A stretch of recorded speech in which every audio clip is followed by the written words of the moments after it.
ہماری ایک ایک سال کی انسپیکشن نہیں کی جاتی کہ خدارا آپ ہم لوگوں کی بدوائیں نہ لیں، کیوں کہ ہم نے ایک ریلوے کو ایک اپنا زندگی کا ریل کو ٹائم دے چکے ہیں اور عرصہ دراز سے ریلوے میں خدمت سر انجام دے رہے ہیں، جس کی وجہ سے آج ریل اپنا پہیا رواں دواں رکھے ہوئے ہے۔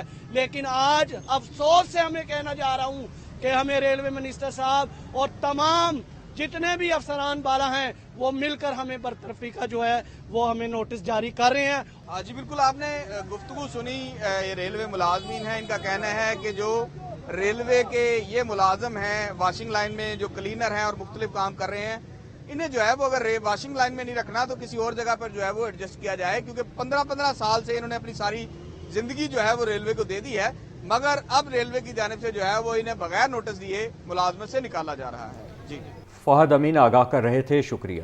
سیلابی صورتحال کے باعث ملتوی ہونے والے پی پی ایس سی امتحانات لاہور میں جاری، director admin and finance, public safety officer اور دیگر اسامیوں کے امتحانات کا انعقاد۔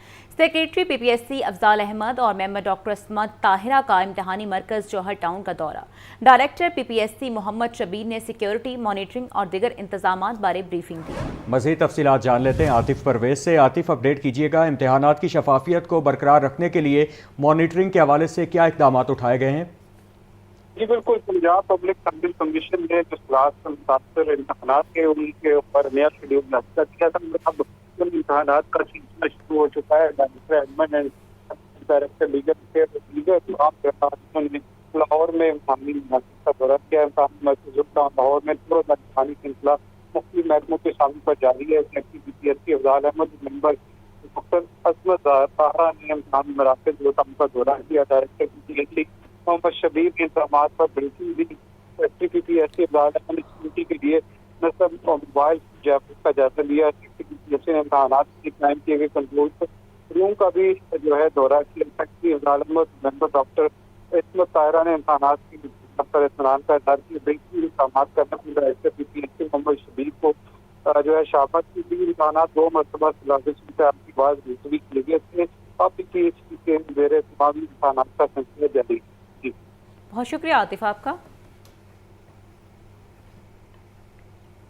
اسپیشل سینٹرل عدالت میں 100 سے زائد لگژری گاڑیوں کے کسٹم ٹیکس میں خرد برد کا کیس۔ اسسٹنٹ کلکٹر کسٹم نعیم رضا نے درخواست ضمانت دائر کر دی۔ عدالت نے ملزم کی درخواست ضمانت پر ایف آئی اے کو نوٹس جاری کر دیا۔ اسپیشل جج سینٹرل محمد عارف خان نیازی نے سماعت 22 سپٹمبر تک ملتوی کر دی ہے۔ آپ کو اس حوالے سے اپڈیٹ کر رہے ہیں۔ اسپیشل سینٹرل عدالت میں 100 سے زائد لگژری گاڑیوں کے کسٹم ٹیکس میں خرد برد کا کیس۔ اسسٹنٹ کلکٹر کسٹم نعیم رضا نے درخواست ضمانت دائر کر دی۔ عدالت نے ملزم کی درخواست ضمانت پر ایف آئی اے کو نوٹس جاری کر دیا۔ اسپیشل جج سینٹرل محمد عارف خان نیازی نے سماعت 22 سپٹمبر تک ملتوی کر دی۔ شوکت خانہ فلائی اوور پر شگاف پڑنے کا معاملہ، ایل ڈی اے نے شگاف پر کرنے کے بعد سڑک کو ٹریفک کے لیے کھول دیا۔